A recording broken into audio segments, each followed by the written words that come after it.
Hi friends. எப்பயுமே எங்க சித்தி வந்து திண்டுக்கல் ஸ்டைல்ல பிரியாணி ரொம்பவே டேஸ்ட்டா பண்ணுவாங்க. அந்த ரெசிபி தான் இந்த வீடியோல ஷேர் பண்ணியிருக்கேன். வாங்க வீடியோக்குள்ள போலாம்.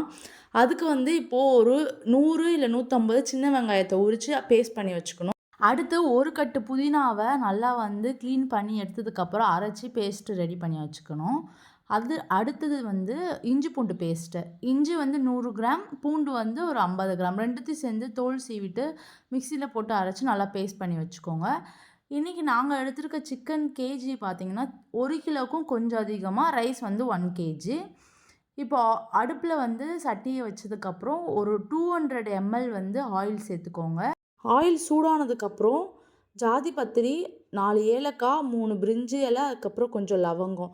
பட்டை இல்லாதனால அத மட்டும் ஸ்கிப் பண்ணியாச்சு. உங்ககிட்ட இருந்தா நீங்க 2 துண்டு போல ஆட் பண்ணிக்கோங்க.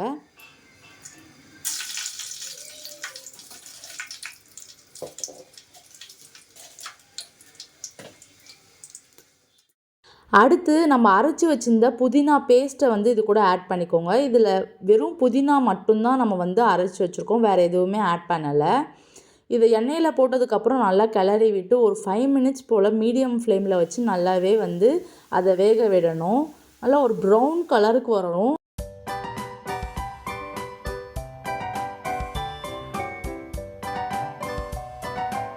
புதினா ஒரு 5 மினிட்ஸ் வந்து எண்ணெயில் வேக விட்டதுக்கப்புறம் நம்ம இஞ்சி பூண்டு பேஸ்ட்டை வந்து ஆட் பண்ணிடணும். ஆட் பண்ணி நல்லா வந்து கிளறி விடுங்க. இது இஞ்சி பூண்டு ஆட் பண்ணதுனால கீழே கொஞ்சம் பாத்திரத்தில் பிடிக்கிற மாதிரி இருக்கும். நம்ம நல்லா கிளறி விடணும். இது ஒரு 3 to 4 மினிட்ஸ் வந்து நம்ம கிளறி விடணும் நல்லா. இஞ்சி பூண்டோட பச்சை வாசனை போனதுக்கப்புறம் நம்ம அரைச்சி வச்சிருந்த சின்ன வெங்காயத்தை ஆட் பண்ணிக்கணும். ஆட் பண்ணி அதையும் நல்லா சேர்ந்து கிளறி விட்டு கீழே பிடிக்காத மாதிரி கிளறிக்கிட்டே இருக்கணும்.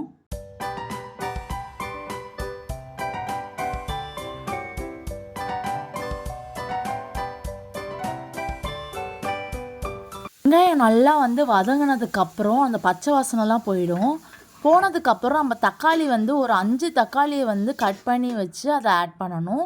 ஆட் பண்ணும்போது நம்ம கூட வந்து ஒரு 4 டேபிள் ஸ்பூன் வந்து உப்பு ஆட் பண்ணிக்கோங்க.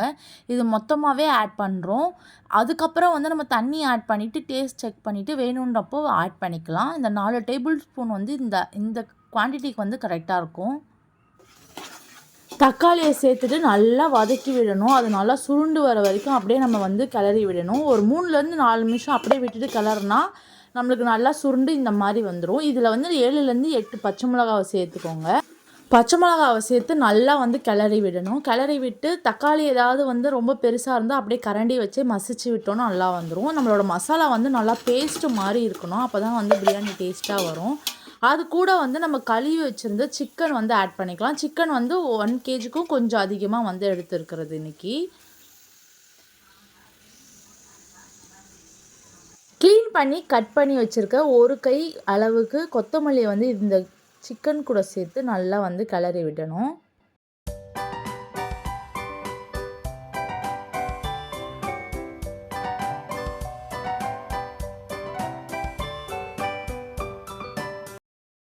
ஒரு 2 மினிட்ஸ்க்கு அப்புறம் மசாலாவை ஆட் பண்ணிடலாம்.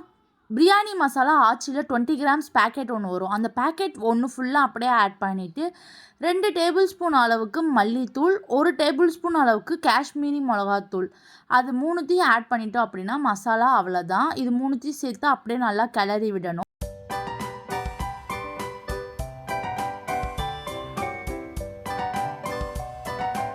நல்லா மசாலா எல்லா பக்கமும் சேர்கிற மாதிரி நல்லா கிளறி விடணும். கிளறி விட்டதுக்கப்புறம் ஒரு 2 நிமிஷம் கழித்து 1 கப்பு தயிரை வந்து இது கூட வந்து நம்ம ஆட் பண்ணிக்கணும். தயிரை சேர்த்து நல்லா கிளறி விட்டு ஒரு 5 நிமிஷம் போல் மூடி போட்டு நல்லா வேக விட்டுறணும். அதுக்கப்புறம் வந்து ஓப்பன் பண்ணி நம்ம தண்ணி சேர்த்து அரிசியும் ஆட் பண்ணிக்கலாம். இப்போ ஒரு 5 நிமிஷம் மூடி போட்டு வேக விட்டுடலாம்.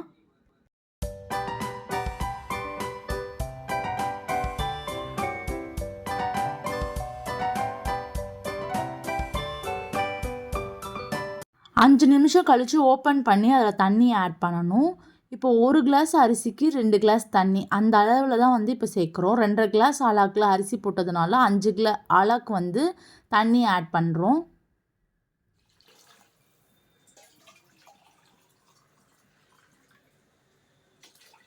தண்ணியை சேர்த்துட்டு நல்லா மூடி போட்டு தண்ணி கொதிக்கிற வரைக்கும் நம்ம வந்து மூடி போட்டு வேக விடணும். தண்ணி கொதிச்சிருச்சு அப்படின்னா ஓப்பன் பண்ணி அரிசியை சேர்த்துடலாம். தண்ணி நல்லா கொதிச்சிருச்சு. இதில் வந்து நம்ம கழுவி வச்சுருக்க 1 கிலோ பாஸ்மதி அரிசியை வந்து இது கூட ஆட் பண்ணிக்கிறோம். ஆட் பண்ணதுக்கப்புறம் கரண்டி விட்டு ரொம்ப கிளறக்கூடாது, ரொம்ப லைட்டாக தான் கிளறி விடணும்.